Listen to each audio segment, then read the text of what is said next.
Assalamualaikum warahmatullahi wabarakatuh.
G30 SPKI.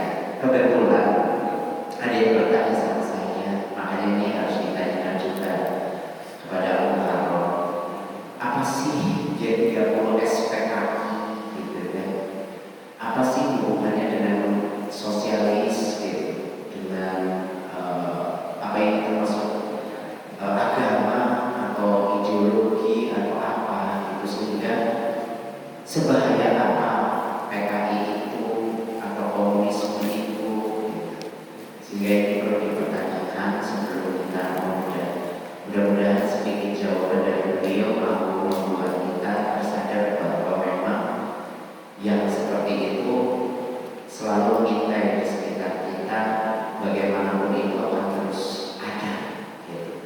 Makanya perlu kita waspada atau perlu kita bersiap-siap untuk mengokohkan kembali komitmen kita, akidah kita, supaya kita tidak terjerumus saling terbawa dengan pemikiran atau gerak yang dilakukan oleh ini gitu. Makanya pertanyaannya itu Ustaz Maturoni, monggo. Ya, baik, bismillah. Assalamualaikum warahmatullahi wabarakatuh. Alhamdulillahi wa kafa, wassalatu wassalamu ala nabiyil mustafa wa ala alihi wa ashabihi ahlus sidqi wal wafa. Asyhadu an la ilaha illallah wahdahu la syarika lah wa asyhadu anna Muhammadan abduhu wa rasuluhu la nabiyya wa la rasula ba'dah. Allahumma fassalli wa sallim ala Muhammad wa ala ali Muhammad wa sallaita ala Ibrahim wa ala ali Ibrahim fil alamina innaka Hamidum Majid. Amma ba'd. Bapak-bapak para jamaah kajian Remis yang dimuliakan Allah Subhanahu wa taala, alhamdulillah malam ini kita bisa kembali untuk melangkahkan kaki kita ke masjid untuk mengikuti kemuliaan keberkahan ilmu, dan mudah-mudahan nanti kita akan lanjutkan yaitu pembahasan surah At-Tariq yang belum selesai. Namun sebelumnya tadi Ustaz Maman menanyakan terkait dengan ada satu peristiwa yang sangat penting untuk kita fahami begitu ya, terkait dengan bulan September itu ya selalu identik dengan satu kegiatan yang tidak boleh dilupakan. Sebab memang komunis ini ya itu yang menjadi ancamannya itu ya Islam. Yang dibunuh itu kan ulama-ulama ya Pak. Itu ulama-ulama, para santri. Kenapa? Sebab memang yang namanya keyakinan anti Tuhan itu lawannya Tuhan. Maka orang yang bertuhan dengan anti Tuhan itu dua kutub, Mas Maman. Ya. Jadi pasti mengancam itu. Yang anti Tuhan itu mengancam kepada yang berkeyakinan punya Tuhan. Nah, maka ya, komunis ini kan pemahaman. Satu paham komunisme ini yang memang menegasikan ya tidak ada Tuhan. Sehingga dengan paham inilah mereka menjadikan nafsunya sebagai Tuhan sebetulnya. Gitu ya. Jadi ketiadaan Tuhan yang diyakini meniscayakan Tuhannya itu siapa? Ya nafsunya gitu. Nah, maka atas itulah kita mesti waspada. Komunis itu adalah bahaya laten. Ya. Jadi bagaimanapun umat Islam ya tahun 1946 pembantaian terhadap para alim, para ulama, para santri oleh paham komunis yang datang ke Indonesia menjadi PKI. Komunis berkelompok menjadi partai gitu ya. Partainya PKI, simbolnya Palu dan Arit. Nah, simbolnya aja sudah benda-benda yang mengancam, membahayakan begitu. Nah, itu. Nah, yang mesti kita sikapi ya, Bapak sekalian, paham ini akan terus ada. Bahkan hidup bahkan terus akan mengembangkan sayapnya terus ya, ideologi sekalipun memang Uni Soviet sebagai negara yang mengusung ideologi komunis sudah tidak ada, tapi tetap masih ada keyakinan itu diyakini oleh individu-individu. Ya, kemudian hari ini kemana komunis itu kiblatnya? Ke Cina. Ya, apa sekarang Cina itu komunis, anti Tuhan. Maka umat Islam di Xinjiang, gitu ya, di Uighur itu dibantai, Pak. Ya, jadi ada komunitas Muslim di Cina itu, ya, itu adalah namanya bagian Uighur itu, Pak. Nah, di sana itu Xinjiang itu, ya, di Xinjiang itu. Nah, mereka itu dibantai. Coba ketika tahun kemarin ya, Ustaz Maman, itu kan kaum muslimin wajib melaksanakan puasa, di sana itu nggak boleh, Pak. Ya, si Jinping itu melarang itu. Jadi kalau ada yang ketahuan puasa itu akan ditangkap. Coba bayangkan. Bayangkan, Pak. Jahatnya komunis. Nah, gitu. Nah, yang lebih bahaya malah diajak main mata, diajak investasi. Itu yang bahaya lagi.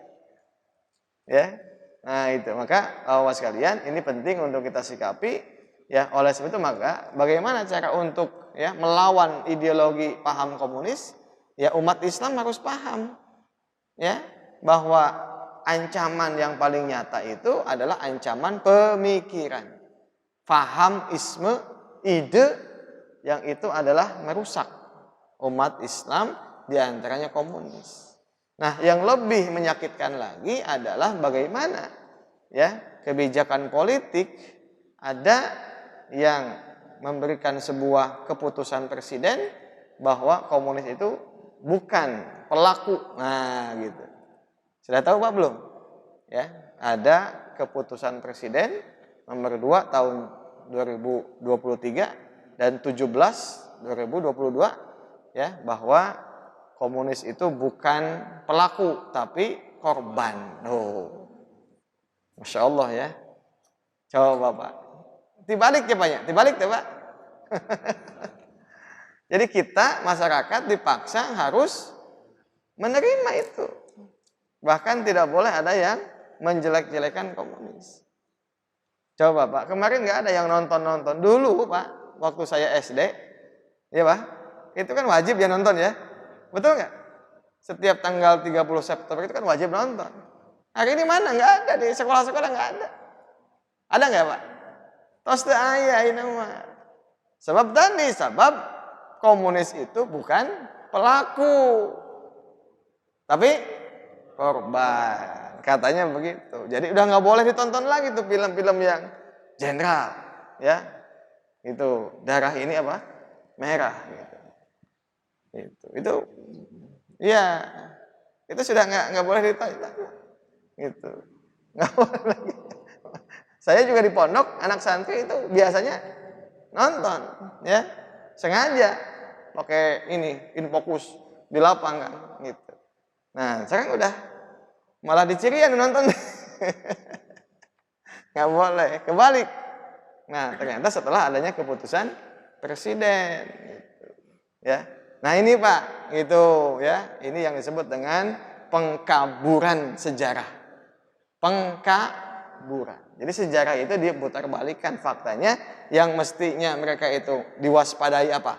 Jahat, ya, yang membunuh ulama, yang membunuh TNI, jenderal, tapi setelah adanya keputusan presiden itu menjadi mereka itu justru bukan pelaku tapi korban pelanggaran hak asasi HAM berat, katanya begitu. Nah, ya, Masya Allah. Ya. Nah, itulah Pak. Ya, jadi lagi-lagi kaum muslimin mesti waspada dengan ide komunis, ya. Kita mesti lawan siapapun, termasuk Pak saudaranya kandungnya adalah kapitalis, sama saja. Itu juga sama. Ya, yang memiskinkan kita hari ini itu kapitalis, Pak. Itu ya, sebab kita menjadi miskin itu bukan miskin bawaan, tapi dimiskinkan karena sistem kapitalis hari ini. Nah, maka kedua-duanya itu adalah ideologi faham yang sangat berbahaya dan intinya apa? Bertentangan dengan Islam. Nah, umat Islam harus tahu, ya, harus melek begitu ya. Jangan sampai kita nggak tahu ancaman-ancaman itu, bahkan bangga. Ada anak-anak yang bangga, misalnya apa? Dengan kebebasan, bangga dengan kemaksiatan, bangga tidak sholat, bangga tidak nikah. Wah, saya mah zina. Hari ini ada yang begitu. Ya, itu adalah paham kapitalis yang intinya apa? Memisahkan agama dengan kehidupan. Ya. Kalau misalkan agama dengan kehidupan berarti apa? Agama jangan dibawa-bawa ngurus kehidupan, ya. Maka ada istilah agama candu bagi masyarakat. Kata itu teh pahamnya paham. Ya, 11-12 dengan komunis. Nah, maka dengan mengkaji ya Pak ya, ayat-ayat ini supaya paham. Ya, ada ancaman-ancaman itu sudah nyata di depan kita semua, ya. Mudah-mudahan kita terhindar dari segala bahaya-bahaya ide pemikiran yang akan merusak akidah kita semua. Amin ya robbal alamin. Mengasih. Ya, jazakallah Ustaz. Jadi kita paham ya bahwa ciri khasnya yang namanya sosialisme komunis itu memang cenderung kepada hawa nafsu ya Ustaz ya, yang merasa bahwa hidupnya itu dari materi bukan dari Allah. Sementara kita sedang membahas bahwa kita berasal dari air mani yang Allah sempurnakan menjadi manusia. Ya, kalau komunis itu menganggap dirinya berasal dari materi, hidup untuk materi, dan nanti mati akan menjadi materi.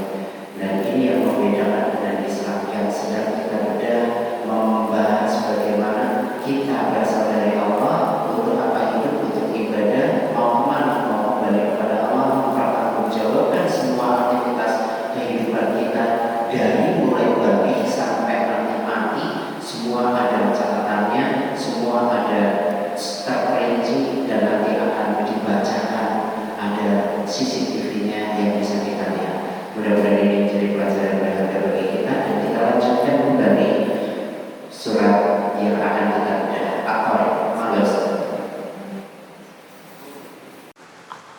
Insyaallah. Ya. Baik, Bapak-bapak sekalian, silahkan kita lanjutkan lagi Pak ya. Kemarin surah At-Tariqnya belum selesai. Ya, mudah-mudahan ini banyak yang ikut ya minggu sebelumnya. Kalau sebelumnya ya, nggak ikut nanti nggak nyambung. Baik para jamaah sekalian, a'udzubillahi minasyaitonirrajim. Bismillahirrahmanirrahim. Was-samaa'i wat-tariq.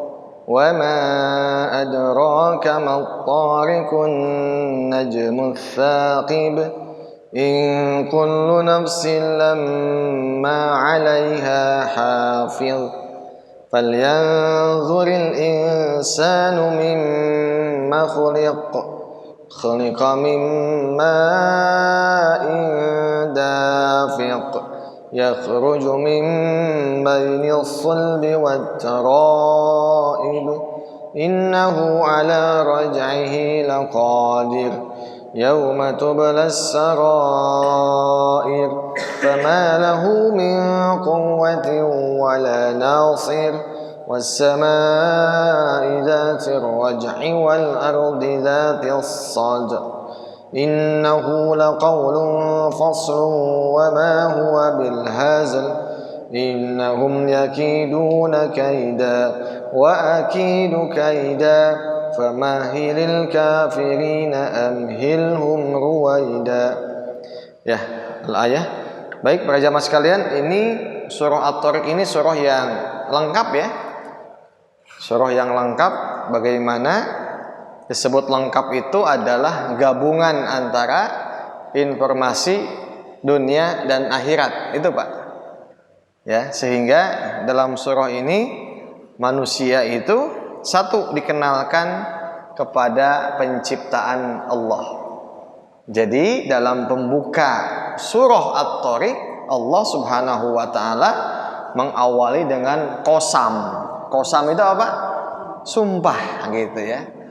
Maka kalau sudah sumpah itu tidak ada yang main-main Pak. Orang kalau sudah diminta sumpah maka serius Pak. Maka sumpah itu nggak boleh sembarangan. Utik-utik wallahi nggak boleh. Ya.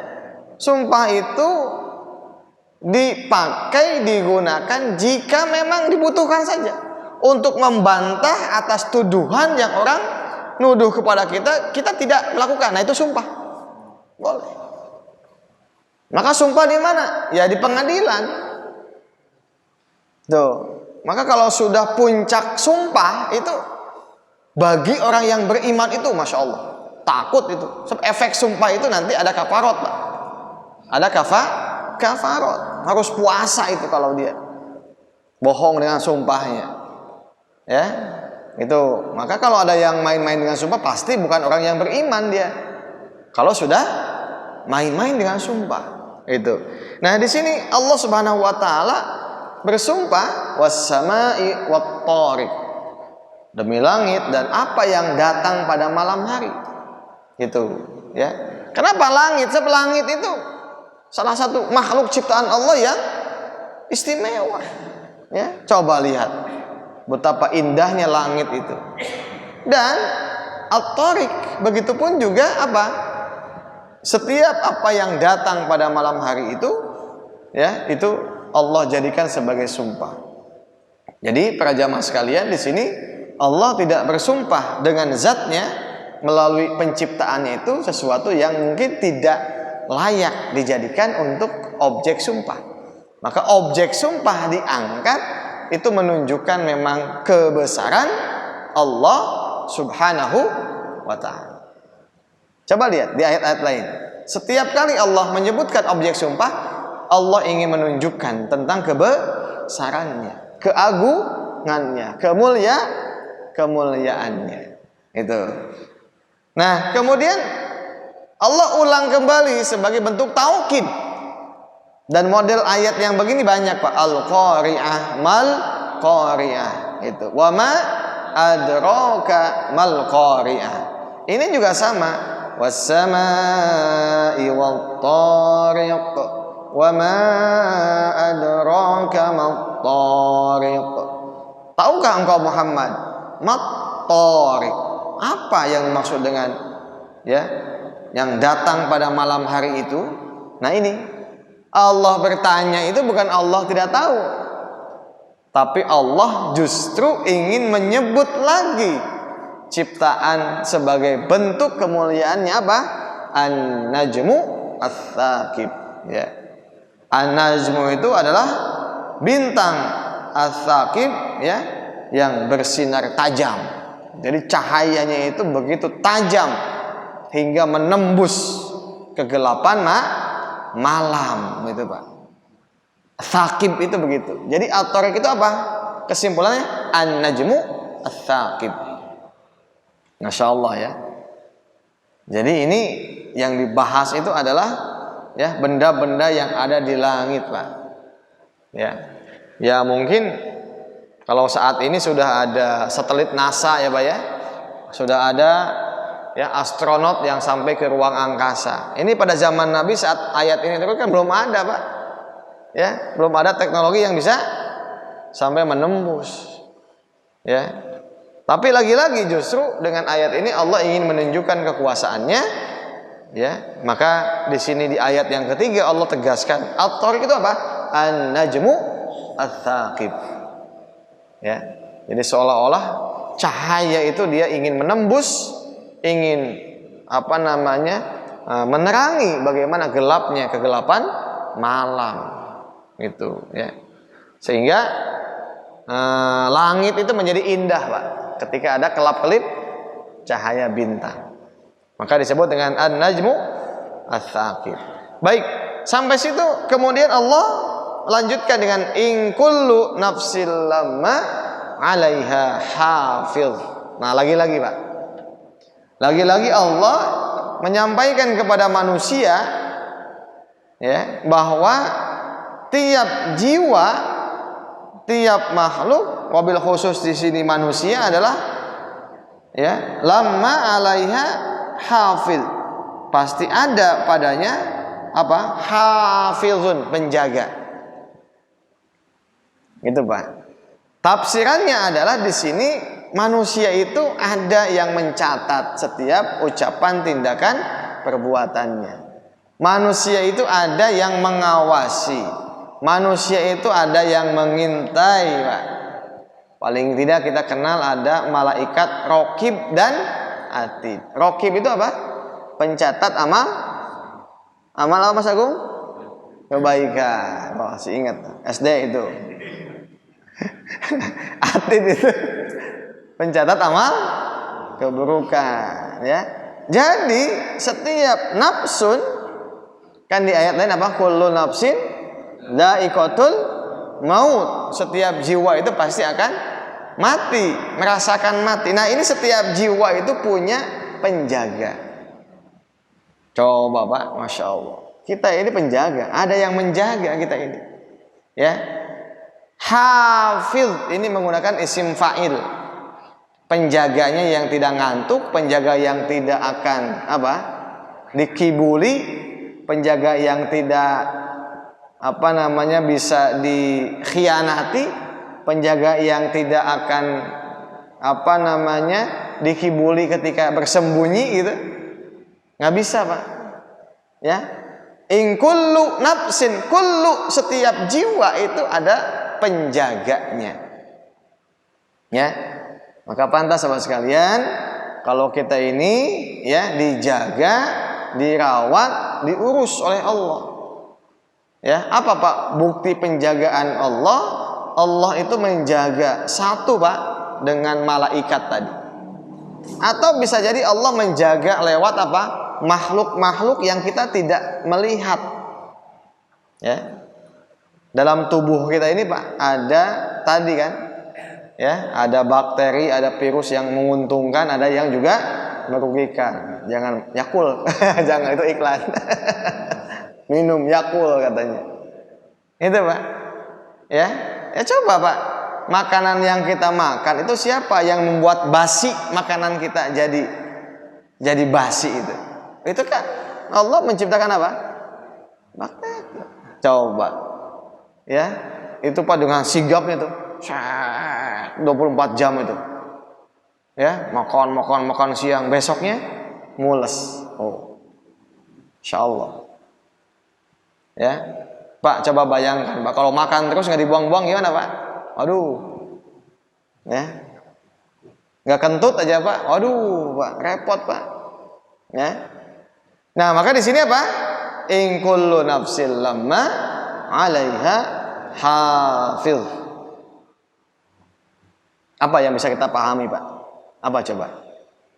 Ya, kenapa nafsun di sini yang hafil itu?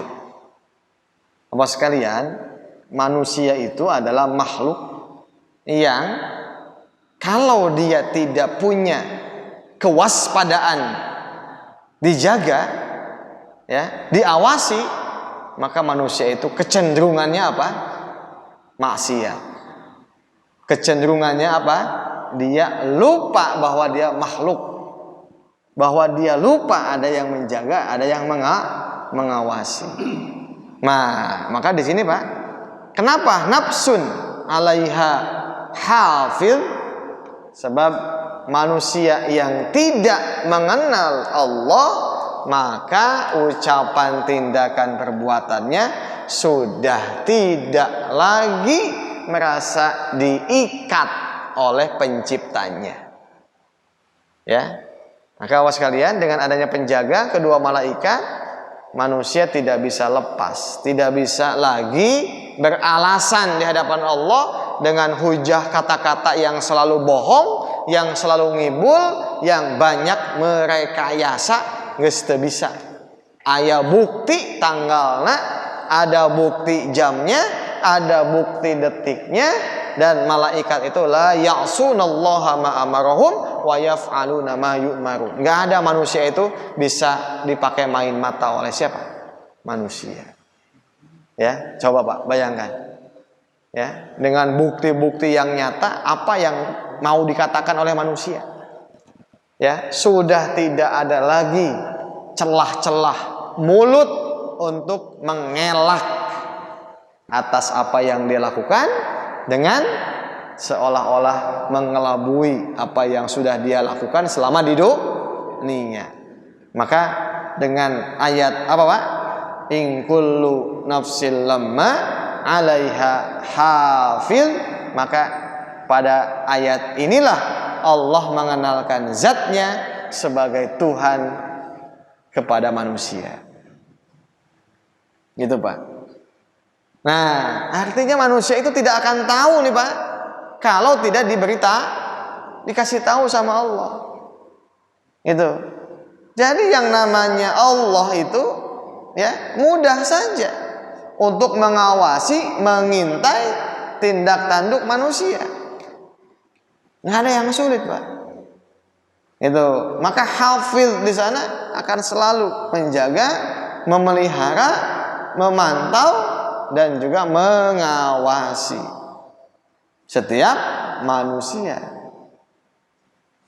Itu apa sekalian ya. Maka Allah lanjutkan di ayat selanjutnya apa? Fal yanzur. Nah, itu ya. Jadi kalau manusia itu apa? Ada yang menjaga, ada yang mengintai, ada yang memelihara, maka hendaklah manusia apa? Coba manusia perhatikan. Fal yanzuril insanu mimma khuliq. Dari apa manusia itu diciptakan? Kemarin sudah saya jelaskan kan? Kenapa ayat ini disampaikan? Sebab manusia itu dia kalau tidak merasa dipantau oleh penciptanya, maka manusia kecenderungannya apa? Sombong. Dia menyalahgunakan apa? Amanat hidupnya. Menyalahgunakan wewenang yang Allah kasih. Punya tangan, tangannya dipakai maksiat. Punya mata, punya mulut, ya Pak, punya nafsu, apalagi punya kekuasaan. Itu. Padahal manusia itu, ya, apa katanya? Yakhruju khuliqa mimma indafik, yakhruju mim bainis sulbi wat taraib. Sampai ayat ini Allah ingin apa? Allah ingin jatuhkan sombong, ego dan apa? Rasa tamak yang dimiliki oleh manusia. Coba lihat Pak, ya. Bapak tahu Pak, kalau manusia itu kalau sudah tidak mengenal Tuhannya, tidak mengenal Allah, waduh Pak, ya repot Pak manusia itu, ya. Manusia itu Pak, semua potensi ketuhanan, potensi ilahiyah itu melekat pada manusia Pak. Ya. Manusia punya tangan, dengan tangan bayangkan Pak, ya. Ada teman di sekolah dibully Pak, sampai masuk ICU, sampai masuk UGD. Di Banten ya itu ya kemarin. Di mana? Cilacap, iya. Coba bayangkan. Ya. Ada dengan apanya? Nafsunya, Pak. Ya. Antara mertua dengan menantu itu bunuh-bunuhan. Anak ke bapak ngebunuh. Anak ke ibu ngebunuh Pak, coba, Masya Allah. Ya, kakak dan adiknya saling bunuh Pak, Masya Allah. Ya, 2 bulan ke belakang Pak, ada seorang dosen di UIN Solo, Surakarta itu dibunuh oleh tukang bangunan Pak.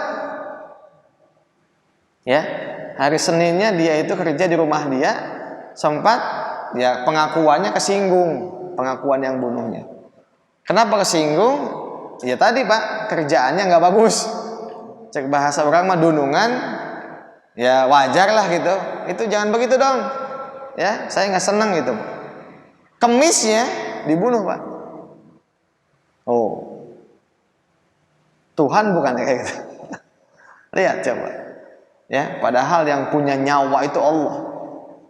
Ya, tapi manusia sudah mengambil haknya Allah, merenggut nyawa orang lain. Coba bayangkan. Tibang tukang bangunan Pak, yang dibunuhnya dosen, perempuan, berprestasi, anak profesor lagi, anak dosen lagi. Insya Allah. Ya, ini Pak. tukang dagang, tukang angkot, tukang gojek. Waduh, berpotensi parasea, Pak. Iya kan? Apa saja, Pak, penyulutnya bisa sepele itu, Pak. Ya, bisa apa? Bisa apa? Saling mencaci, memaki, itu bisa berakhir dengan pembunuhan, Pak. Dipoyok, poyok, nyeri hati, Pak, bunuh. Ya, apalagi, Pak? Ya, gitu, Pak.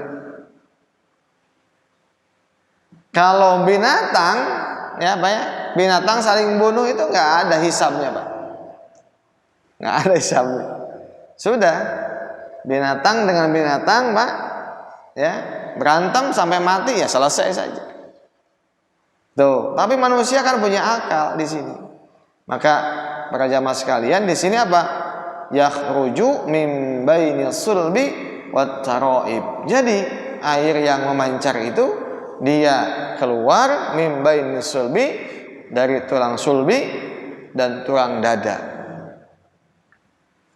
Nah, kemudian Allah pun juga masih ini belum selesai menunjukkan apa?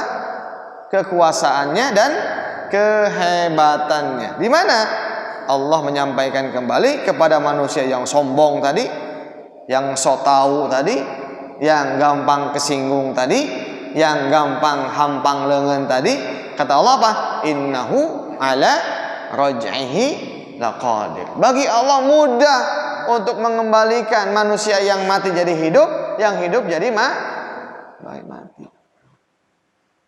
Gitu, Pak. Berarti ini kata-kata, Pak, semua menunjukkan Allah sebagai Tuhan, Pak. Sebab kalau manusia itu tidak mampu menghidupkan dirinya, apalagi menghidupkan orang lain. Nah, begitupun kalau misalnya tadi manusia dengan apa? Kesombongannya menganiaya orang lain, itu nanti akan Allah hidupkan lagi, ditanya siapa yang bunuh kamu, itu sudah selesai. Mungkin di dunia bisa jadi pembunuh menjadi, Pak, apa? Pahlawan, jika tadi PKI, Pak. Betul. Ya. Kalau di dunia bisa jadi pembunuh, bisa jadi pahlawan. Tapi nanti Allah akan dengan kekuasaannya akan menghisab semua mayit-mayit yang mati itu akan dihidupkan. Dan bagi Allah tidak ada yang sulit. Innahu ala raj'ihi, mengembalikan manusia, ya, dari mati menjadi hidup. Summa ahyakum, summa yumitukum, summa ilaihi turja'un. Semua akan dikembalikan. Laqadir, sungguh Allah Maha Kuasa. Oh, Pak, ini tauhid, ini pelajaran tauhid. Kenapa ini semua kata-kata ini dihadapkan dengan manusia? Sebab manusia, Pak,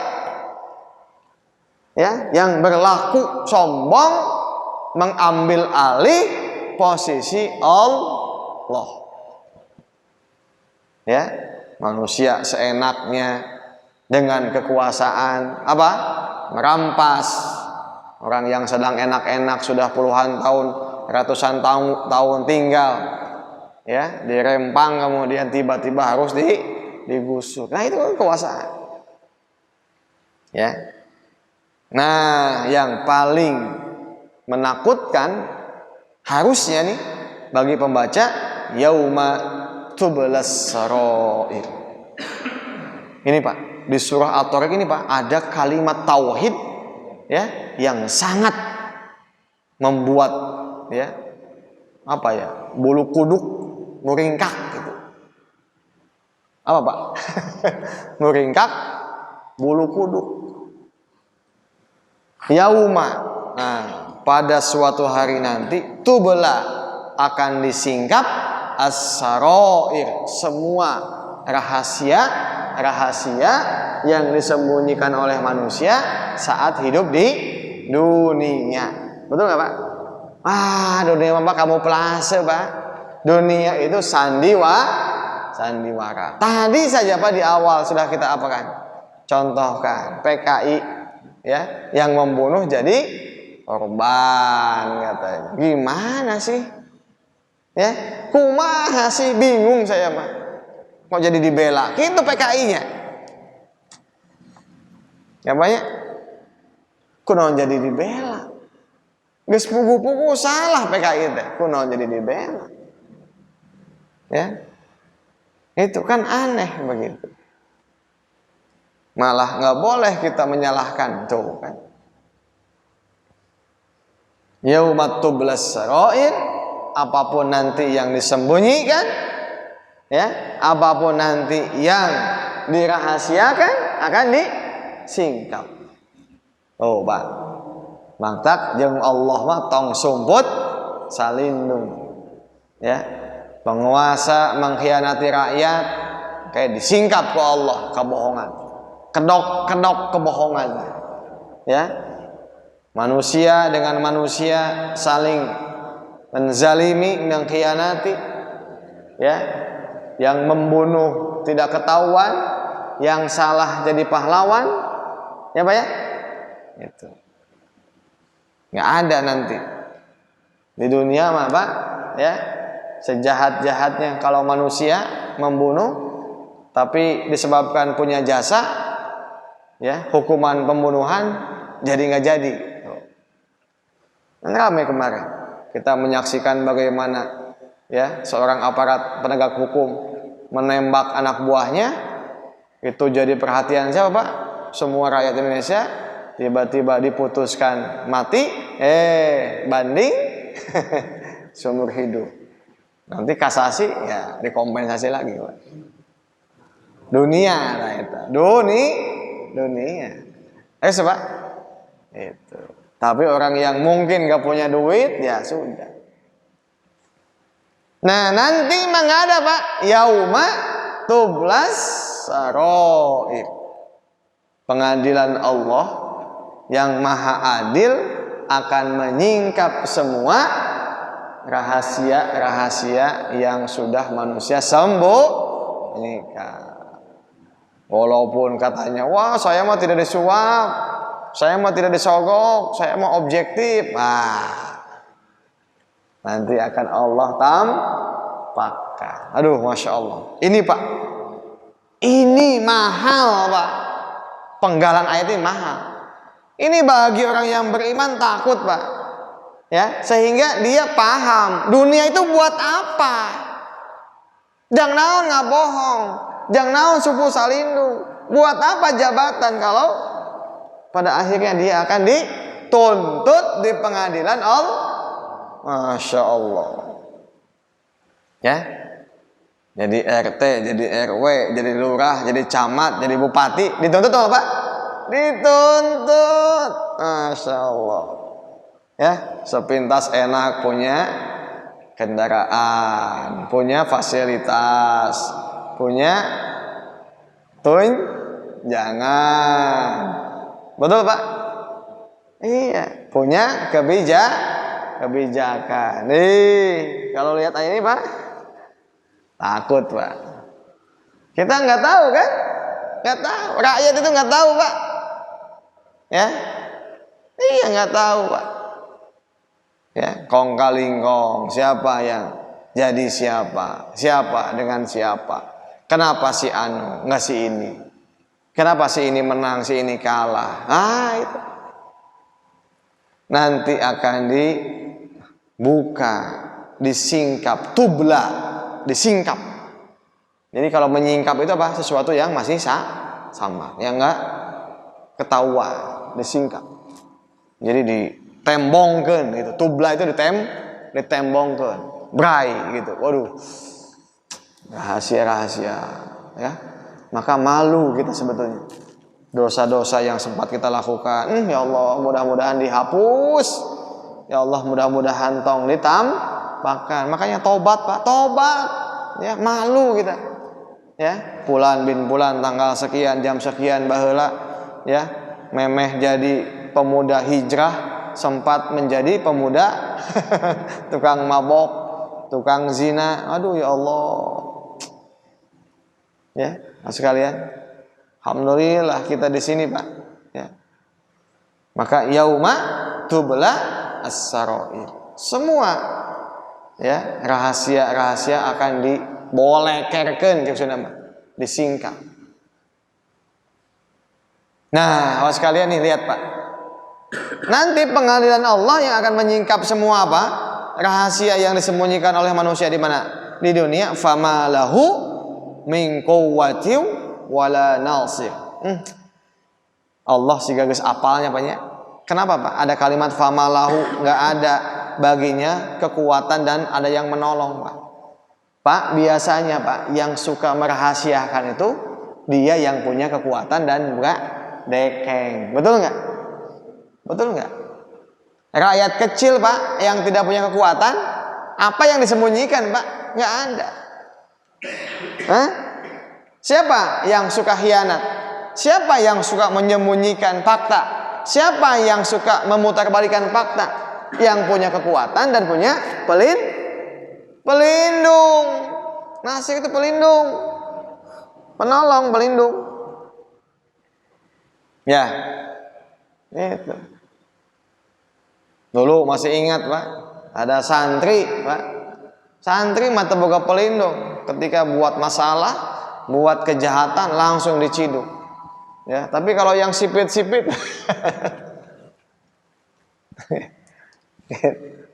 dia punya pelindung. Ya, dia bebas ke. Ini Pak. Siapa? Sebab yang punya kekuatan. Itu. Ya. Maka segala bentuk tipu daya, tipu muslihat, rekayasa, kezaliman itu kalau sudah ada pelindung dan yang punya kekuatan kekuasaan, sudah Pak, semuanya rebes Pak, dianggap beres. Didun, ini, oh Pak. Maka ini tauhid Pak lagi-lagi. Fama lahu min quwwatin wala nasir. Nggak ada ajudan, nggak ada ya anak buah, nggak ada siapa lagi Pak? Pengawal, nggak ada siapa lagi Pak? Yang setia, ya pemimpin kan itu milu ajudan kan itu, ya gitu Pak. Wala nasir, nggak ada Pak, sudah, ya tidak ada yang bisa menolong dan tidak ada kekuatan yang bisa menjaganya. Nah Pak, sampai ayat 10 inilah penting bagi kita untuk menyadari bahwa kita ini makhluk. Makhluk itu dipantau, diintai oleh Allah dengan kedua malaikat, dan makhluk ini nanti akan dihisab. Ini penting Pak. Inilah yang disebut dengan kaitan antara kehidupan dunia dengan akhirat. Maka lewat ayat ini Pak, ya langkah kita, nafas kita, kicep na orang di dunia jelas yang naon. Nah, lewat ayat ini. Punya uang 1.000, ya jangankan 1 juta Pak, 1.000 itu jelas yaumatubla saroik dipakai naon. Punya mata, ya meleknya dipakai apa? Yaumatubla saroik. Nggak bisa Allah dikhianati Pak, ya. Maka kalau sudah membaca ayat-ayat ini Pak, ini hidup kita menjadi punya makna, hidup kita menjadi jelas, hidup kita menjadi ya tidak akan sia-sia Pak. Oh. Inilah pentingnya ngaji Pak. Maka orang yang di dunia ya hanya poya-poya, ya mengikuti hawa nafsu, ingin bebas-bebasan, ya boga duit dipicunan, dibagi-bagi. Apalagi Pak, diinvestasikan dengan investasi yang nggak jelas, ya duit subhat, duit haram, hayo we di, aduh, ya mentang-mentang punya kekuasaan, mampang ada Pak, nggak boleh Pak, mampang tadi hisab, waduh, ya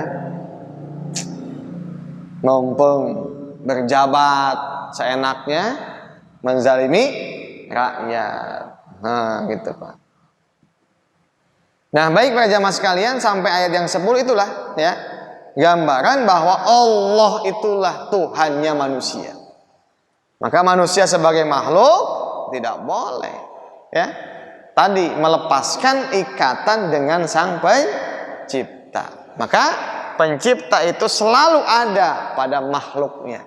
Maka makhluk yang terikat dengan hukum-hukum syar'i itulah makhluk yang akan selamat. Maka kaidahnya al-aslu fil af'al at-taqayyud bil ahkam syar'i. Tindakan perbuatan itu terikat, Pak. Tidak boleh lepas dengan aturan-aturan syar'i. Boleh dan tidak bolehnya harus kata agama. Mana yang boleh dilihat, mana yang nggak boleh dilihat kata agama. Mana yang boleh dimakan, mana yang nggak boleh dimakan kata agama. Mana yang boleh dipakai, mana yang nggak boleh dipakai, baju itu kata agama. Mana yang boleh diperlihatkan, mana yang tidak boleh itu kata agama. Coba Bapak, kalau manusia sudah melepaskan ikatan agama, dia akan jawab. Wanita yang punya tubuh mulus, molek, cantik, putih, dia akan mengatakan tubuh saya. Apa urusannya Allah harus nutup tubuh saya? Tuh, kata siapa?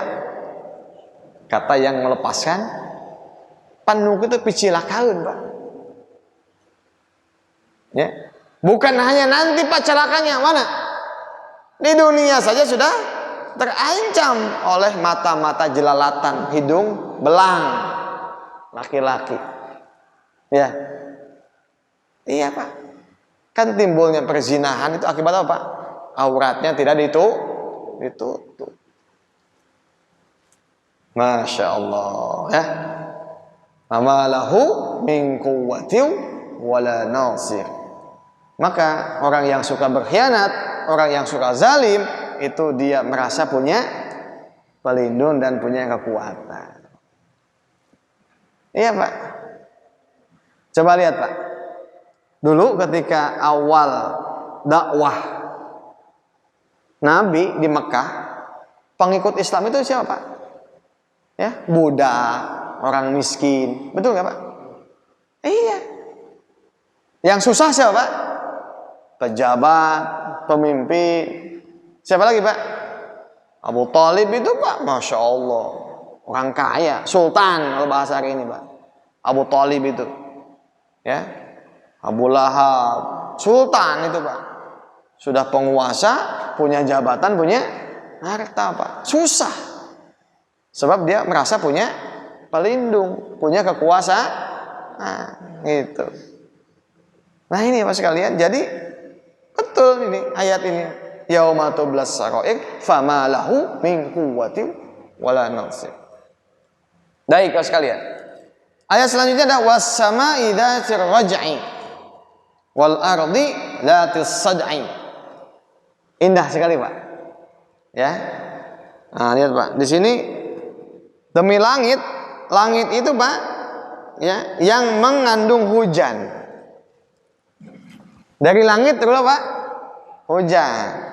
Kalau bumi itu adalah yang mempunyai tumbuh-tumbuhan.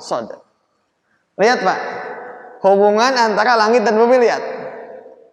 Ya, cok aina halodo, Pak. Banyak tumbuhan yang mati, Pak. Kenapa? Sebab tidak hujan. Maka bumi butuh langit. Kata para ulama, langit itu bagaikan ayah, bumi bagaikan ibunya. Coba lihat, Pak. Ya, ini Allah kasih rizki, Pak. Maka wa anzalna minas sama'i ma'an. Allah turunkan dari langit itu air hujan. Itu rizqan lakum, rizki. Sebab dari air hujan apa, Pak? Tumbuh-tumbuhan. Tumbuh itu semua, coba lihat. Ya. Biji-bijian jadi tumbuh, tumbuh-tumbuhan menjadi berbuah. Coba, Pak, dengan hujan tuh. Kucai. Ya. Hayyun, semua hidup, Pak, dengan air itu. Hebat ya, Pak, ya. Maka di sini Allah sandingkan was-sama'i dzatir raj'i wal ardi dzatis sad'i. Kenapa raj'u, Pak? Sebab yang namanya air hujan itu, Pak, dia diambil dari laut, Pak, ya. Naik, diturunkan, naik, turunkan. Jadi roja, dikembalikan gitu. Sedangkan bumi itu soda. Soda itu menumbuhkan. Ya, soda itu. Dzatis sad'i. Gitu. Jadi kalau tanah itu Pak kecenderungannya wataknya bisa menumbuhkan. Ya, sok Pak. Punya biji apa Pak? Alungkeun we kana tanah Pak. Jadi. Sok, biji-bijian.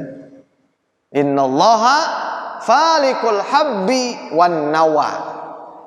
Kata Allah begitu. Allah itu yang membuka ya. Habbi semua jenis, hubub apa Pak? Biji-bijian. Allah menumbuhkan Pak. Gitu. Maka kalau ingin bisnis yang modalnya kecil, untungnya gede Pak, jadi petani Pak. Ya. Coba Pak, kita beli rambutan Pak. Rambutan kan biji semua tuh. Pelakeun we Pak. Waduh, untung kita. Rambutan sagede kita sikina jadi loba kita. Bisa asa kebon lah Pak. Apalagi beli apa Pak? Melinjo itu dek apa tuh?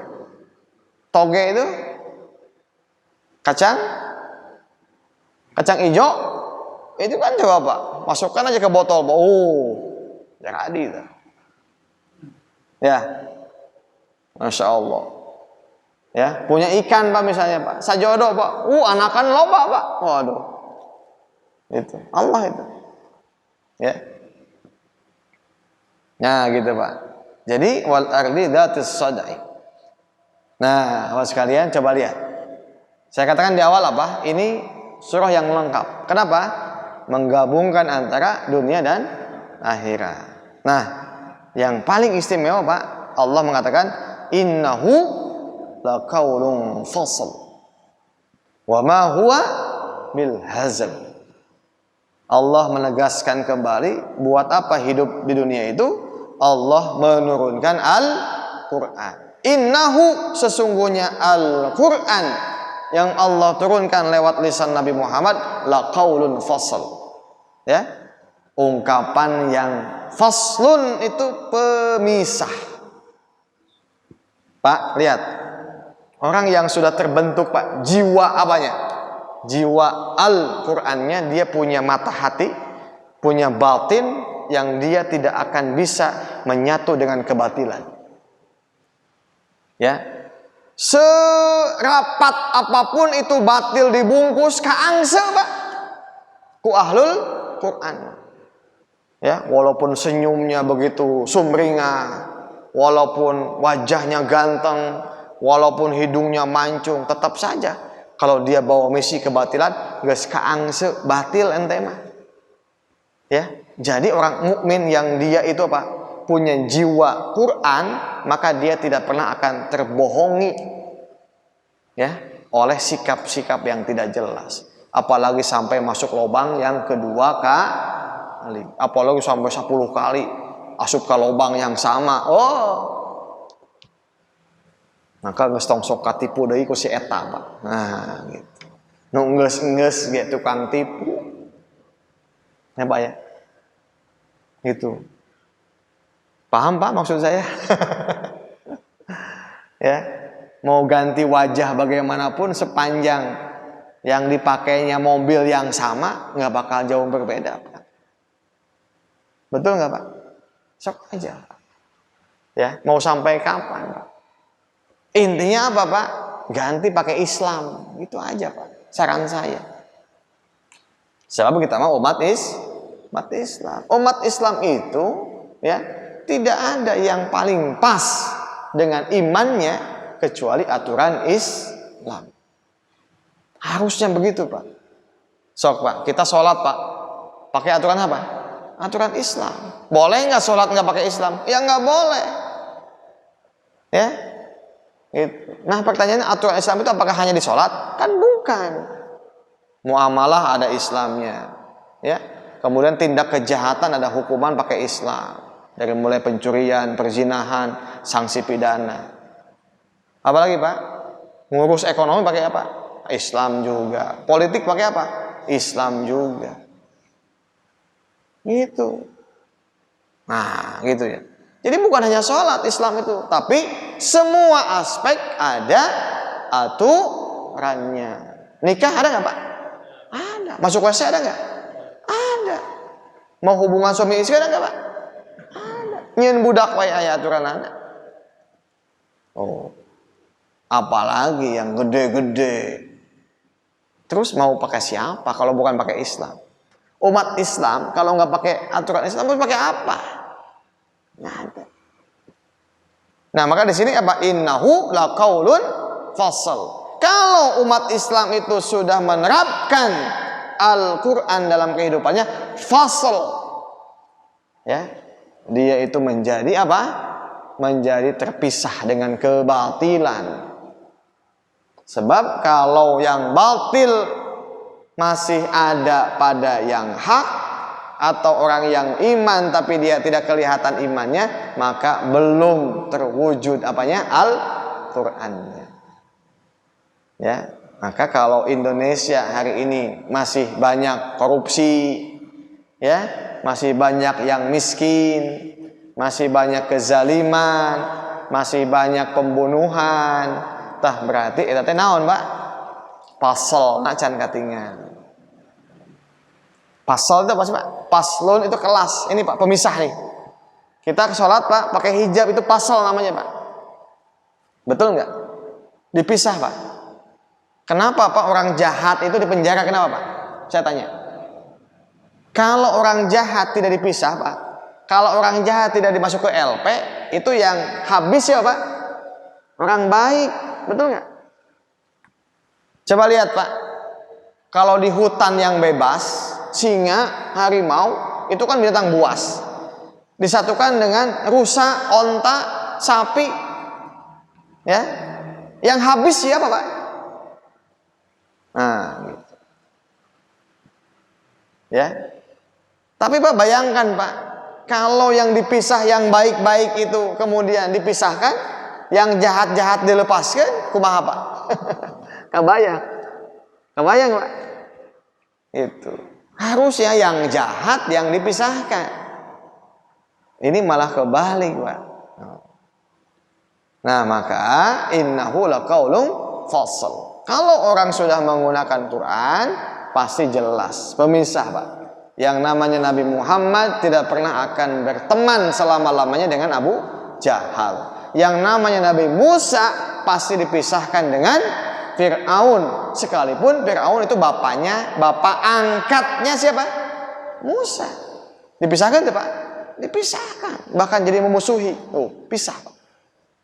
Ya, maka Pak kalau ada orang yang ngaku Islam tapi teka tempo tah, itu mana musuh mana balanda, nah itu teh terpasal gitu teh.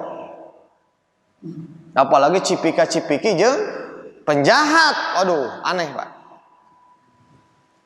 Main bola, Pak, kenapa dipisahkan apanya? Hah?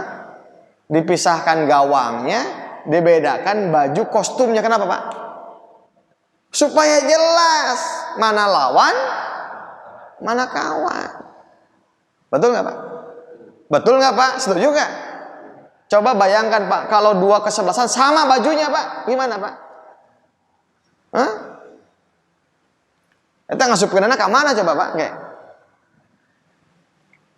Ya? Kalau kita sama musuh Pak, cipika-cipiki, sok mangga diondang, ya, investasi sebanyak-banyaknya, 190 tahun Pak. Ya, saya baca barusan di berita, ya, nanti yang berinvestasi di IKN itu boleh sampai 190 tahun. Bayangkan Pak. Ya. Lama banget. Itu. Nah harusnya Pak, kalau pakai Quran itu sudah fasal, sudah jelas. Ya. Yang namanya musuh yang tidak, ya, jelas-jelas, ya, akan merugikan, akan menjajah, ini harusnya tong diondang gitu. Bahkan Allah mengatakan wa ma huwa bil hazal. Quran itu bukan apa? Senda gurau, bukan untuk main-main, bukan untuk dimusabakohkan saja gitu maksudnya. Tapi Quran itu betul-betul harus diimplementasikan. Ya. Jadi jangan mempermainkan gitu. Maksud mempermainkan itu gimana Pak? Maksudnya tadi Pak, ngambil sebagian ayatnya, mencampakkan sebagian yang lain. Iman kepada sebagian ayat, mengingkari kepada sebagian yang lain. Afatu'minuna bi ba'dil kitab wa takfuruna bi ba'd. Nah, awas kalian, wa ma huwa bil hazal, Quran itu bukan senda gurau. Innahum, sungguh mereka, siapa di sini Pak? Al kafirun, orang-orang kafir. Nah ini, yakiduna, merencanakan tipu daya, kaida, yang jahat. Itu. Kenapa Quran itu akan menyingkap, memisahkan mana yang hak, mana yang batil? Sebab kalau kita tidak dikasih tahu mana kawan, mana lawan, musuh itu nanti akan membuat tipu daya kepada siapa? Kita. Maka kenapa ada istilah kafir? Supaya jelas artinya musuh dan berbahaya. Sebab apa? Innahum, orang kafir itu yakiduna kaida. Mereka itu membuat tipu daya kepada umat Islam. Oh, gitu Pak. Gusti baheulana gitu. Ya. Mantap tongsok husnuzon gitu kan. Kita mah sedikit-sedikit, kamu jangan suudon kepada orang kafir, geus puguh kafir. Tong suudon. Kok gimana sih? Ya, coba Pak. Kita ini kadang kawan jadi lawan di paseaan. Musuh dianggap bala di kawan. Tuh. Jangan suudon dong, intoleran. Nah, gitu. Kamu itu selalu, nah gitu, utik-utik. Coba lihat Pak, kemarin tuh Pak, ya, itu yang di Cigelam, kasus Pak, tahu Pak? Itu kan media viral, mengangkat seolah-olah, ya, warga kampung Cigelam itu intoleran, seolah-olah gereja ditutup. Padahal bukan gereja itu Pak, tempat olahraga pasum itu Pak. Can aya kerajaan lagi. Justru mereka yang mengambil alih pasum jadi tempat kebaktian. Sampai itu FKUB sampai didatangin oleh Komnas HAM, MUI kami sampai disidang oleh Komnas HAM. Aya naon? Tempo lapak tanah. Kita tidak menutup gereja, nggak ada yang ditutup. Terus mereka justru yang tadi mengambil alih, menyelewengkan tempat yang bukan tempat ibadah dipakai ibadah. Nggak boleh Pak. Tuh, wa akidu kaida, Allah balas setiap tipu daya dengan tipu daya. Bahkan famahilil kafirin, ya, famahil, Allah berikan tangguh Pak. Al kafirin, orang kafir, amhilhum, berilah mereka kesempatan ruwaida, untuk sementara waktu. Jadi Pak, kalau orang kafir di dunia itu siga yang senang, dunianya tercukupi, bahkan lubak libuk, bro dijuru, bro dipantau ngalayah, dan memang begitu. Maka kita jangan sirik. Kenapa ya orang kafir mah segala boga? Jangan. Allah tangguhkan, nanti disiksanya. Ya, famahil al kafirina amhilhum ruwaida. Itu Pak. Maka jangan sampai kita ini apa? Jangan sampai kita tidak merasa. Biarkan saja. Mereka itu Allah yang akan nanti menangguhkan. Ya. Kehidupannya dicukupi segalanya, ya. Kesenangannya dipenuhi, bahkan usahanya. Hari ini lihat Pak, siapa yang menguasai ekonomi siapa? Muslim bukan? Bukan. Nyakeun we. Nanti Allah yang akan membalas. Ya, jangan sisirikan. Buat apa sisirikan dengan kafir?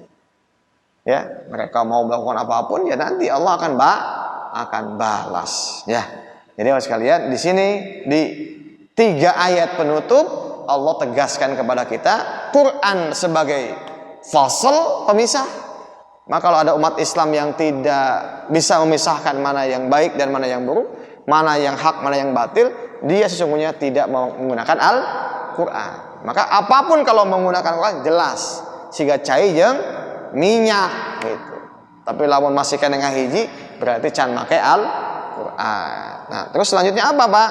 Lagi-lagi di sini innahum yakiduna kaida, setiap tipu daya. Kenapa kita harus pisahkan? Sebab orang yang tidak Islam itu jahat, akan melakukan tipu daya, merusak. Waspada maka. Nah, kita masih kalian Allah alam bisawab. Iya, alhamdulillahirobbilalamin. Ngantuk Pak, ngantuk. Besok bawa kopi masing-masing. Kalau ngantuk besok bawa kopi masing-masing. Biasa Pak, kalau di bedah tafsir, di bedah Quran itu bawaannya ngantuk, enak gitu.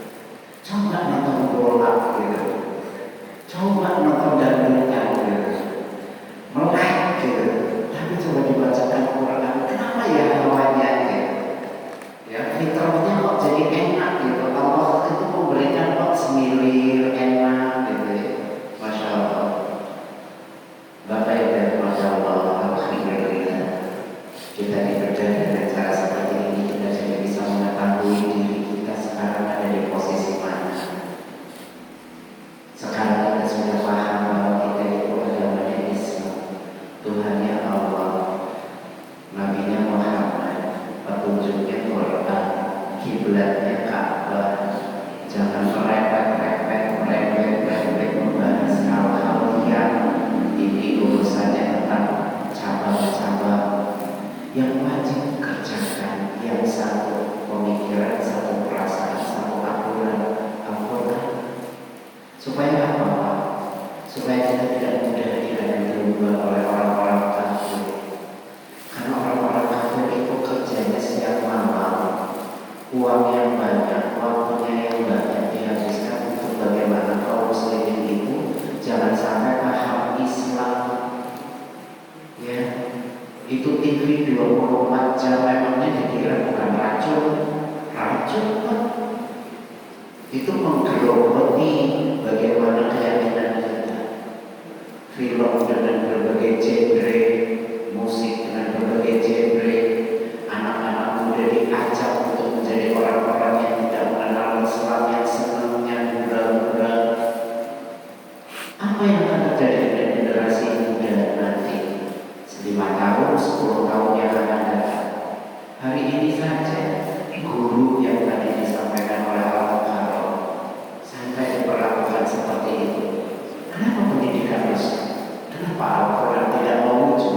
Kenapa sekolah yang begitu tinggi tidak melahirkan orang-orang soleh?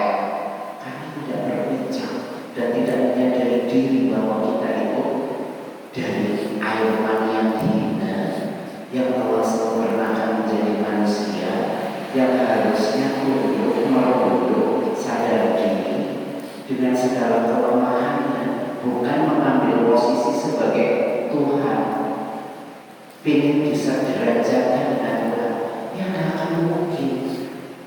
Dengan segala kelemahannya, Allah turunkan Quran untuk manusia supaya apa? Jalannya enak. Wajar ketika hari ini pendidikan melahirkan anak-anak yang tidak taat kepada gurunya, tidak hormat kepada gurunya, tidak cinta kepada orang tuanya. Masya Allah.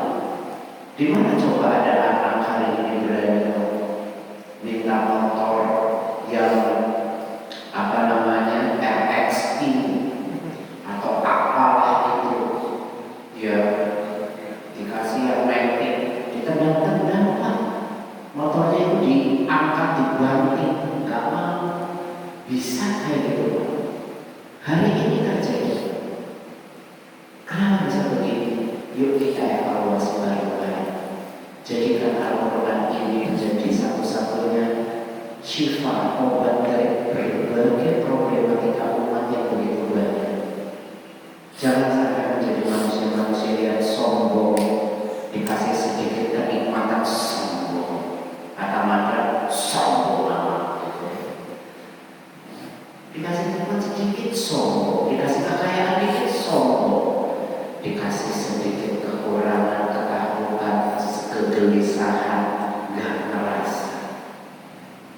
Orang dikasih sakit sedikit, gelisah, cari dokter kemana-mana.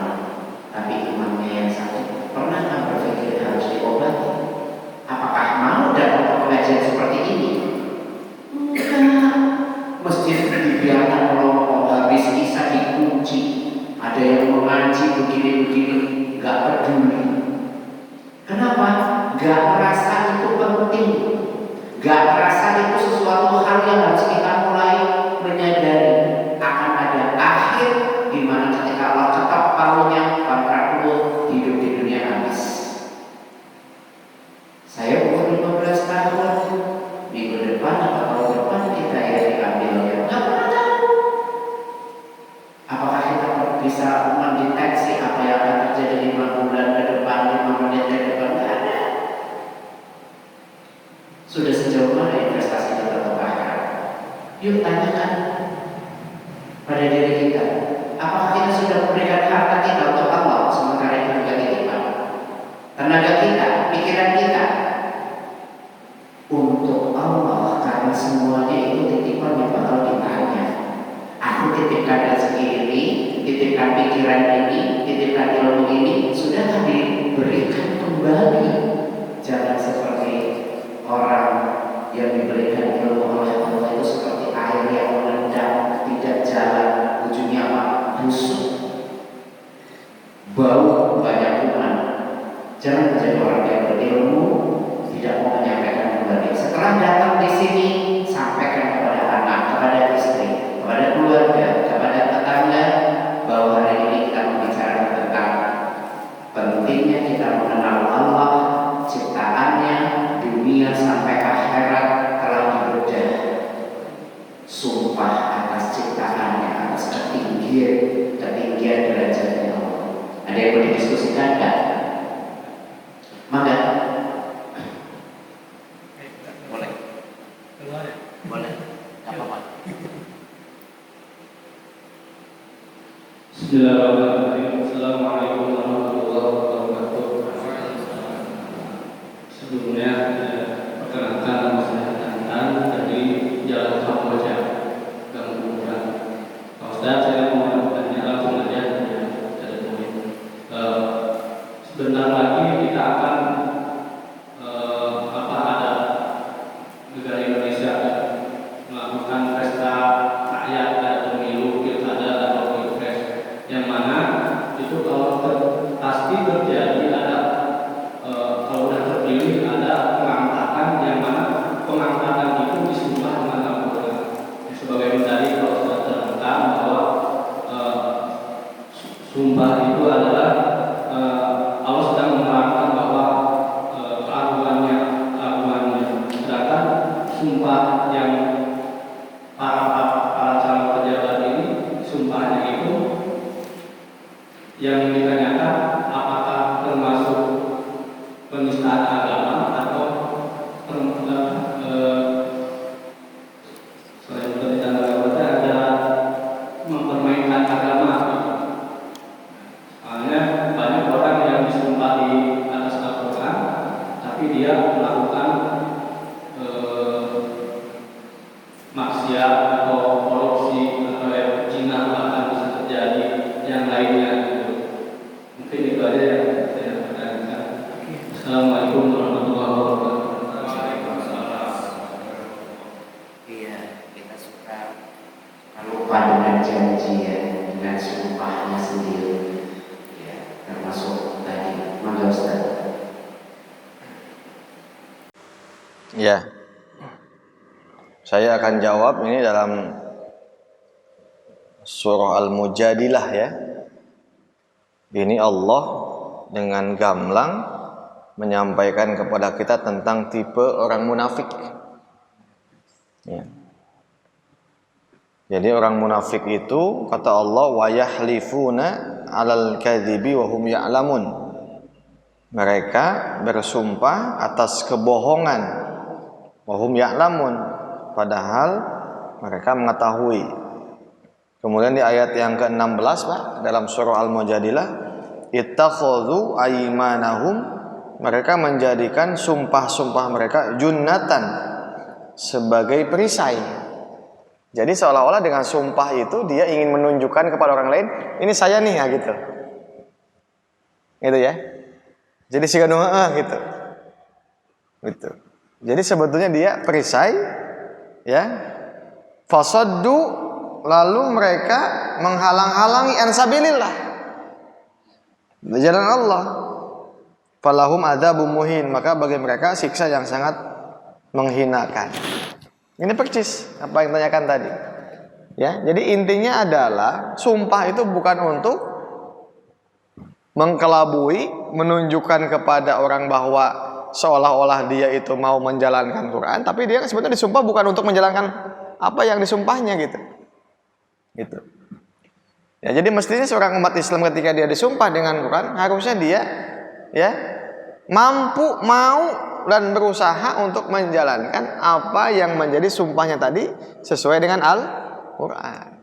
Bukan Qurannya itu jadi tameng gitu maksudnya. Paham?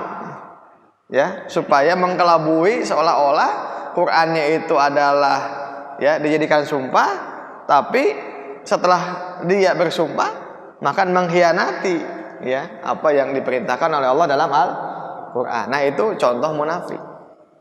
Gitu. Jadi munafik itu begitu, ya. Menjadikan ittakhadhu, mereka menjadikan aimanahum, sumpah-sumpah mereka yang tadi menggunakan Quran, junnatan. Ya. Junnatan itu sebagai pelindung, sebagai perisai. Ya, ingin menunjukkan saya muslim loh, gitu maksudnya. Supaya orang tidak menuduh dia sebagai bukan muslim gitu. Jadi disumpahnya dengan Quran itu sebagai bukti bahwa orang lain itu supaya apa? Meyakini bahwa dia muslim gitu. Tapi di balik sumpah itu dia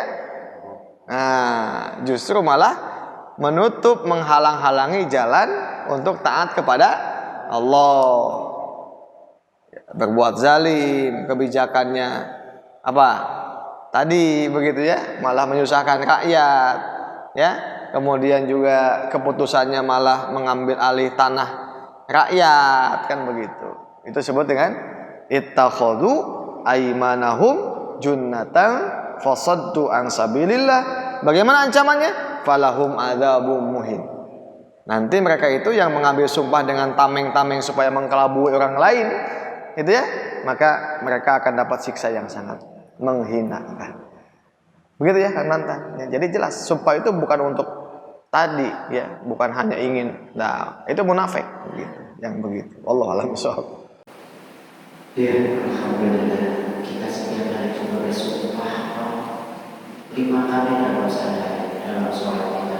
Kalau disambung lagi dengan tahajud, qiyamul lail kita, dengan duha kita dan sholat-sholat yang lain, lebih dari 5 kali kita bersumpah. Apa sholat kita? Inna sholati wa nusuki wa mahyaya wa mamati lillahi rabbil alamin. Sumpahnya benar bahwa ini hidupku, ibadahku, matiku. Benarkah pulang dari masjid ada aja bikin masalah, ya, baru sholat ada aja bikin masalah. Islamnya di mana gitu? Sumpahnya itu kayak lip service gitu, hanya di bibir saja. Padahal kalau akan ditanya bibirnya dikunci. Lu tukang bohong, lu tukang nipu. Jangankan manusia, Allah aja ditipu. Tiap hari ngomongin sholat di nusuki, bohong. Nah gimana? Dagang dikit-dikit sumpah, oh produk saya paling bagus, gak ada cacatnya. Sekarang kan gitu Pak, zaman online. Katanya bajunya yang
sebenarnya seperti Ummul Mukminin katakan, lihatlah Rasulullah, dia adalah Al-Quran yang berjalan.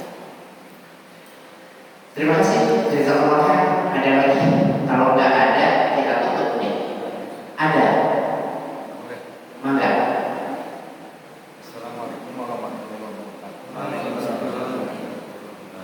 Izin bertanya Pak Ustaz.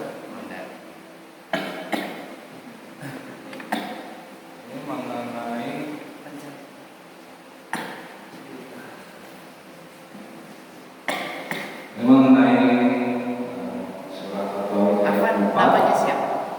PR Pak M. dari Contohnya Congen.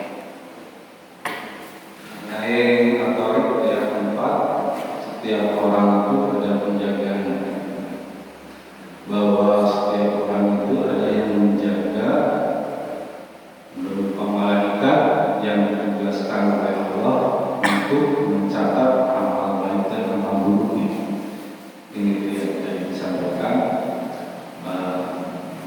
Saya tentu mengimani dan percaya itu. Nah, yang jadi pertanyaan, adakah selain malaikat Raqib Atid itu? Karena saya pernah dengar tentang Qorin. Korin. Ya, Qorin. Nah, itu benar adanya. Kalau benar itu dari jenis apa jin atau setan? Apa itu baik bagi kita? Itu pertanyaan saya. Terus lantas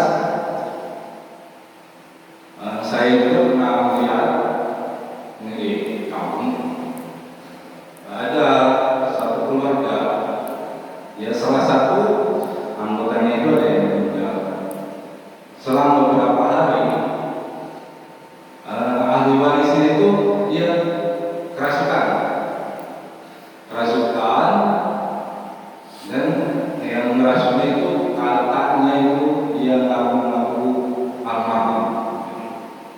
Nah, ini bagaimana menyikapi tentang hal ini? Karena saya beranggapan itu mungkin setan aja yang mengaku jadi almarhum.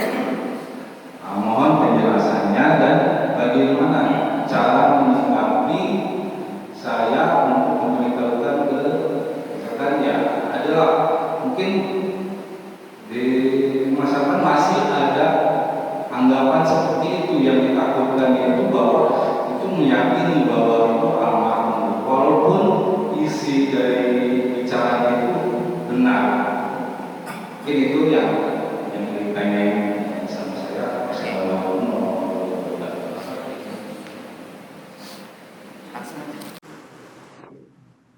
Ya, nih singkat aja ya, waktunya sudah melebihi. Baik ya. Pertama kalau kita cross check ya dengan ayat-ayat lain. Jadi memang kan in kullu nafsin lamma 'alaiha hafiz itu tafsirannya adalah bahwa setiap tindak tanduk, ucapan, tindakan, perbuatan kita itu akan dihisab gitu. Ada catatannya gitu. Jadi globalnya begitu. Ya, jadi Allah tidak akan luput lah gitu maksudnya dengan apa yang menjadi amal-amal manusia. Ya. Jadi manusia itu tidak boleh merasa lengah gitu. Bahwa setiap apa yang dilakukan, apa yang dipikirkan, apa yang diniatkan itu semua ada hitungannya. Itu maksudnya ke sana. In kullu nafsin lamma 'alaiha hafiz begitu. Nah, kemudian juga ada yang memahami tadi begitu. Siapa ya yang mencatat itu ya di antara penjaga itu adalah Raqib dan Atid, begitu tafsirannya ya. Nah, kemudian terkait dengan Qorin itu kan sebetulnya yang mendampingi begitu. Nah, memang kalau kita lihat di dalam penjelasan surah An-Nas, setiap manusia itu pasti dia punya tadi ya setannya masing-masing begitu. Jadi kalau kita imannya kuat, si setan itu melemah. Alladzi yuwaswisu fi sudurin nas.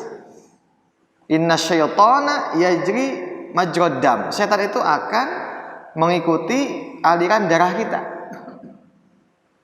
Itu. Tapi nggak usah takut sepanjang kita ngaji, berilmu, taat kepada Allah, itu setan itu dia akan mengecil. Tapi kalau kita lemah, ngelamun, banyak pikiran, stres, kemudian tingkat emosinya tinggi, nah itu setannya kuat. Tuh, ya. Jadi saya mengidentikan sama dengan virus dalam tubuh. Ya, jika kita sehat, olahraga, makan, istirahat cukup, ya sebenarnya virus nggak bakal bisa berkembang. Ya, kita sehat. Tapi kalau sakit berarti apa? Daya tahan tubuh kita lemah begitu. Nah, sama iman kita begitu, Pak. Nah, korek itu maksudnya itu. Ya. Itu satu begitu ya. Jadi alladzi yuwaswisu fi sudurin nas, itu hati-hati dengan bisikan-bisikan setan. Jadi yang bahaya itu bukan bunggelekan, dan setan nggak ada. Ya, modus setan menggoda itu bukan dalam bentuk fisik seperti film, nggak ada, bohong. Di wastafel kemudian misalnya ada apa namanya suster ngesot, ada apa lagi misalnya si jelangkung, nggak ada, itu nggak ada. Justru yang bahaya itu lewat bisikan hati. Maka iman lemah, setan menguat. Ya, itu. Maka hati-hati, kita nggak boleh lengah, nggak boleh ngelamun, ya, nggak boleh lama di WC, kan nggak boleh itu. WC itu tempatnya setan di situ. Iblis di situ, jin. Itu ya, begitu, Kang. Jadi intinya begitu. Jadi koril pendamping itu tak ada, begitu ya. Tapi dalam bentuk tadi, apakah bentuk tadi ya amal-amal kita, maknanya begitu. Atau tadi ya mungkin bisikan-bisikan jahat yang akan menghembuskan kepada kita setiap saat. Ya, orang bunuh itu kan sekejap, Pak. Kesel, setan tuh masuk. Ah, bawa pisau aja. Nah, itu.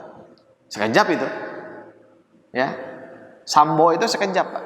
Nembak itu sekejap dia. Pikiran berubah sekejap. Emosi itu, tapi penyesalan selamanya. Nah, gitu. Nah, terkait dengan kesurupan, kalau kesurupan itu jangankan yang meninggal, yang hidup aja dia. Jin itu bisa. Jin itu bisa meniru apapun, bisa. Itu. Yang jelas orang yang sudah meninggal nggak mungkin hidup lagi. Nah, tapi kalau dia kesurupan mungkin. Itu. Yang jelas memang penyebab kesurupan itu akibat dia yang tidak zikir kepada Allah, atau juga mungkin punya tadi benda-benda yang ya dia sudah lama berhubungan dengan jin, itu kan biasa. Ya. Nah, gitu. Sedangkan ngomong apa kan sebetulnya setan nggak usah diikuti, Pak. Maka kode etik meruqyah itu nggak boleh kita ngobrol sama jinnya, nggak boleh. Ya, meruqyah tiba-tiba maneh ti mana hayang naon, nggak boleh. Ya, apalagi sampai diminta, nggak boleh gitu. Kalau meruqyah aja, suruh pergi aja. Takut. Ya, maka kalau ada peruqyah masih ngobrol nanya-nanya, itu nggak punya kode etik dia. Ya, itu. Ya, jadi ruqyah yang syar'i itu dia nggak pernah main-main ngobrol, ngajak ingin tahu apalagi dengan jin, nggak ada. Yang kayak gitu itu diusir aja justru, ya, dari tubuh manusia. Ngapain ganggu-ganggu begitu? Gitu, Pak, ya. Jadi intinya nggak ada begitu ya. Orang yang sudah meninggal dan sebagainya, ya kalau toh ada itu orang jin, pasti jin, ya, untuk mengelabui manusia, ya. Dan dalam surah Al-Jin memang tugas jin itu untuk memalingkan manusia supaya berpaling dari Allah Subhanahu wa taala. Allahu a'lam bishawab.